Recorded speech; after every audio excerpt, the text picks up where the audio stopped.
What's up, guys? I have a 2025 Ford and Ram cabin chassis truck. The Ford's gonna be a 550, the Ram's a 3500, and they both have HotShot bodies on them. So that's kind of why I'm doing this video. I'm not really comparing it because it's not really apples to apples, because obviously Ram, it's a 3500, it's a lower trim level versus the Ford's higher trim level, and 550 is going to be heavier because of the hardware. But they're both 60-inch cab to axles and they both have different engines. I figured let's just see how they perform side by side, and if you want to pick a winner or loser, so be it. Let's drive the Ford first. I just reset the fuel economy, and so we're kind of driving in the city, but most of this is going to be on the highway. But I want to show you guys the fuel economy difference between these two trucks, right? When you get these trucks loaded up, you know, obviously you're probably going to get about the same, I would say, between the two. Now, the only difference is Ram is not utilizing lower gearing in the rear like the Ford is. So Ford has the 430, and I think if you get a Ram 5500, 4500, I think that they give you the 444 rear, because obviously those trucks tow more weight compared to the 3500. Now, everyone has their opinion on whether you should go with a cabin chassis truck or with a regular truck. Based off what I've seen, and I think I showed you guys in the last video, there's a guy who has a really nice 5500 84-inch cab to axle. He has aftermarket suspension. I mean, he did his truck up. And I see a lot of trucks done that way, and it's simply because, you know, you don't have any, I guess the best way to put it, you don't have anything holding you back from towing max, right? So you're going to have a huge capacity for that rear axle on this truck, right? You're going to have, what, 14,706 pounds. You'll see it here in a second. But you also have the 19550 GBWR, so I mean, big payload, big everything, really. And this is what you want for max tow-ups. But some people think, well, now you have to, you know, register this as a business, and you have to get a, what do you call it, a medical card, all the stuff you have to do. And I get that. I understand it. There is more headache. You have more guidelines with DOT. But I feel as though when I see the guys who do this and they take it seriously, they buy these types of trucks. So, but yeah, let's go ahead and jump over to the Ram. I want to show you guys a few things. You guys see that this interior, this is all done up. This is a Lariat. You know, if you want the best of the best, you can go with a higher trim level. I mean, I said, what, another $10,000-$12,000 typically on top of, you know, the price of like a base model when you get these top trims. Now, let's go ahead and see what that Ram has for the interior. This is a nice truck. Even though this is a base model, it's have an 8.4-inch display. Of course, your single climate control has auxiliary switches. It has this 4K camera. I'm not sure if you guys will be able to see it, but I'll turn it so you can turn this off or turn it back on. And this is nice to have, right? And I love the black liner because it's just cleanliness, and it just looks better personally too. Now, this truck does have the vinyl seats. I will say though, that Ford having the ventilated seats, it's a game changer.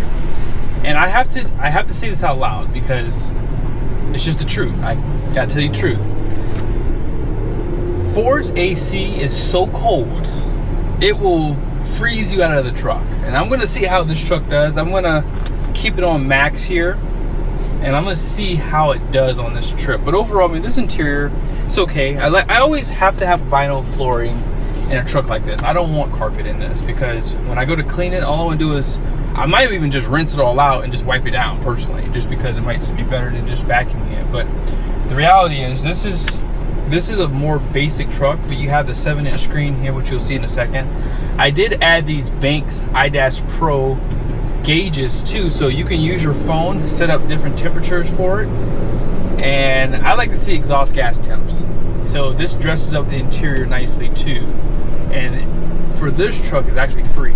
I didn't charge anyone for this if someone buys this truck here, but yeah, this truck, it rides even better than the F550, just because you don't have as much lease in that rear pack.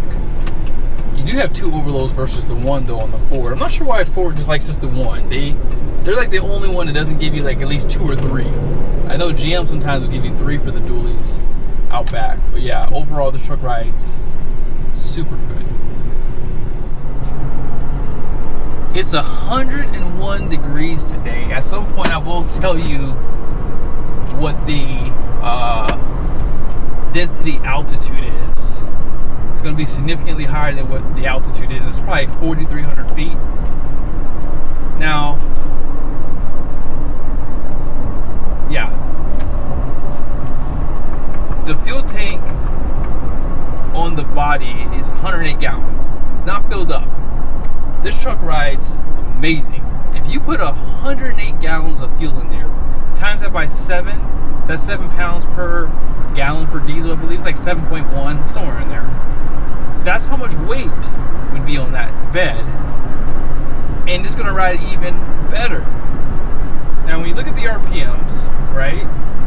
At 70 miles an hour, we're just over 2,000 RPMs. Now we're in 10th gear. When you give it about 30% throttle, that's what I love about the Ford trucks.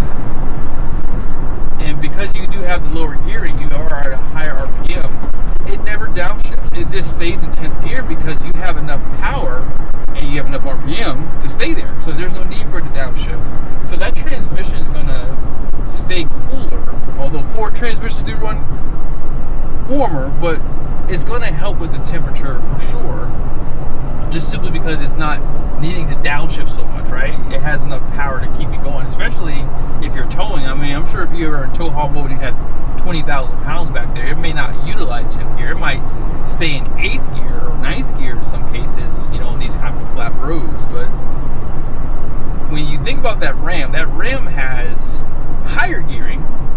Let's talk about it for a second. Ram has a 342 rear, and that's why I'm doing this test, because I could have grabbed an 5500 and did a comparison, but I really wanted to show 3500 versus the Ford's side, because they have the 10-speed transmission, and obviously the rear end is where you get the best fuel economy advantage. So the 342 versus that 430, because Ram uses a 444 and they're 45 and 5500, so that's why I use this truck, just to show people just a good comparison between the two. They have the beds on them. I don't have a 45 or 55 with a bed on it like this, so again, that's why I'm doing this test this way. But yeah, at 60 miles an hour, we're at 1450. I got everything right over here. Let me see, I'll show it to you, okay? And I don't think I'll be able to go any faster because, man, it's people, I love you, Utah, but man, the drivers out here, oof, you gotta pray before you get on the road out here, because you're gonna cuss. Someone will do, I mean, everyone drives bad everywhere, but Utah takes it to a level that I've never seen before. All right, so let's see, 70.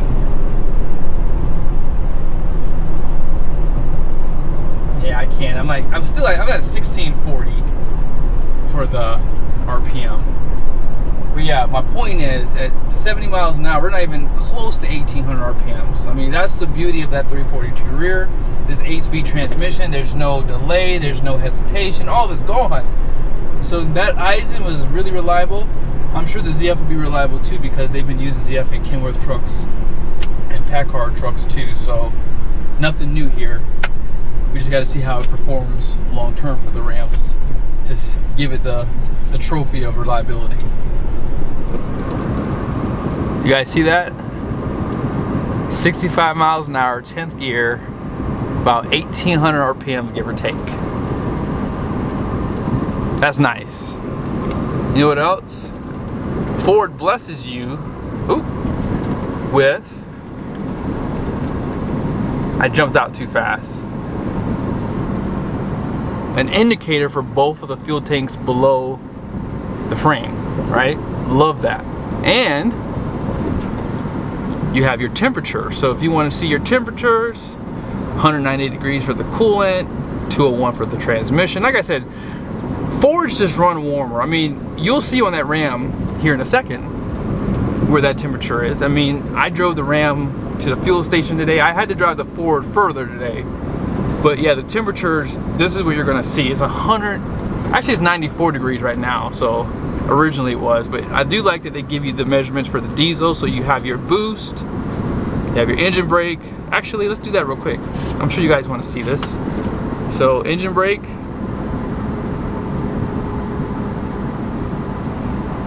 I think because of the RPMs, you're gonna get a better engine brake with this truck too. Let's check out for the Ram. You guys see that? We're in 8th gear. So we're just at 1700 RPM at 71 miles an hour. I mean, that is amazing. I mean, that's as fast as you really need to go when you're towing on a Utah road that's 80 miles an hour, right? I mean, you can get really good fuel economy out of this truck here, right? And let me just show you guys real quickly what Ram gives you. This is your readout for that. But you have all your temperatures, all your boost, exhaust brake, DPF filter, and they give you the dual tanks, just like that Ford. Also, you have a gauge summary here. You see all your temperatures, engine hours. So really nice readout for both of these trucks. Now the F550 here does have that trailering package, right? So you're gonna upgrade your axles and gross vehicle weight rating. So you have higher rating. So front gross axle rating is 6,000 pounds. The rear is 14,706 pounds. 19,550 pound gross vehicle weight rating. I believe that starts off around like 18,000 pounds, and then once you add all the packages, it goes up to 19,500, and then there's another one that give it the extra 50 pounds to make it 19,550. Your gross axle weight rating is going to be 6,000 pounds. The rear is 9,850 pounds. Gross vehicle weight rating is going to be 14,000 pounds. So that number does not change when you're looking at 3,500. Here's where we are for the fuel economy so far. We're at 13.3. This truck is pretty smooth, guys. I think that if I were to have, I don't know, what, 3,000, 4,000 pounds of pin weight back there, I mean, this would just ride like a dream for sure. Especially when you get those overloads engaged. But do you guys see? Hopefully you guys can see that. Density altitude is 7,605 feet. Here's where we are for fuel economy, about the same spot as the Ford, about 15. And this truck is pretty quiet. It's a little windy today, not too bad. But yeah, I'm definitely really happy with the way this truck feels on the road, unloaded. Again, if you were to put 2,000 pounds, 3,000 pounds of pin weight behind this truck, I mean, you're gonna have the best on-road comfort that you can get out of these trucks for sure. Let's see where the tires are so far for the temperature. It's only showing 144.5 for the front tires, and this is where most of the weight is anyways. Ram tire temp is 141.2. So here's 80 miles an hour for the Ford. Alright, and let's see what it is for the Ram. You guys see that? 1,900 RPMs at 82 miles an hour.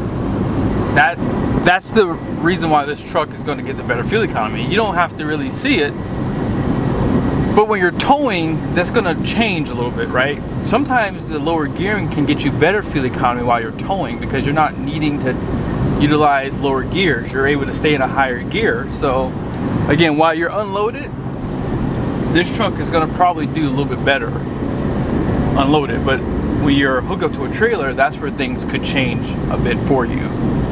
This is the 6.7 liter Power Stroke, good for 330 horsepower, 950 pound-feet of torque. All that power goes through a 10-speed transmission. This truck does have the 430 rear, let's see how it accelerates. Here we go.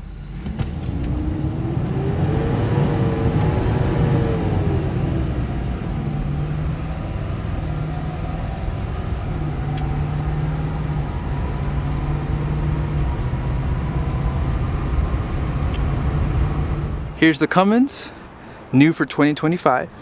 It's gonna have 360 horsepower, 800 pound-feet of torque. All that power goes through a new 8-speed transmission, 342 rear. Let's see how it accelerates. Here we go.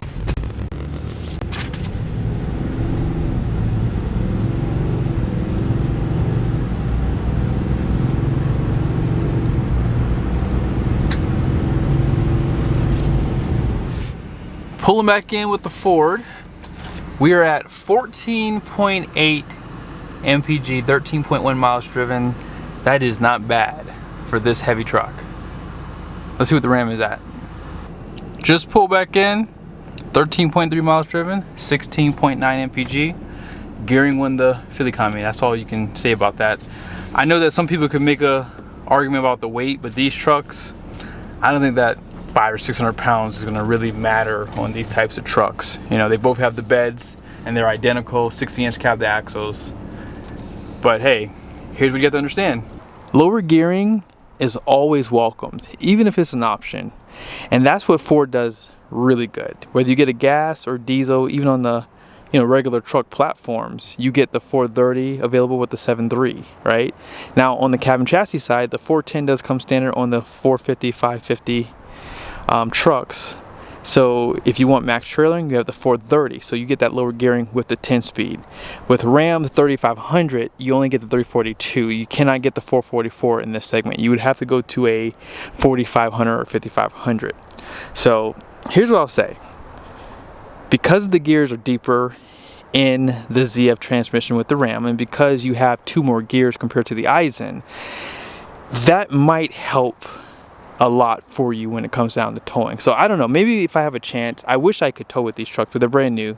I know with Ram, they say that you can if you get the Cummins, but again, they're brand new trucks and I don't feel comfortable using these trucks to tow. So hopefully in the future, maybe I'll have a chance to do something like that. That way you guys can see the advantage of having just 2 extra gears and having the deeper gears. But yes, when you have that higher gearing out back, you're always going to get better fuel economy typically on the highway, especially unloaded. But I hope you guys like this video. I just wanted to do it because I just wanted the data for myself and just something to look back for in the future for anyone that might be looking to maybe go from a 55 down to a 35 or a 35 to a 55. So there you have it. Later.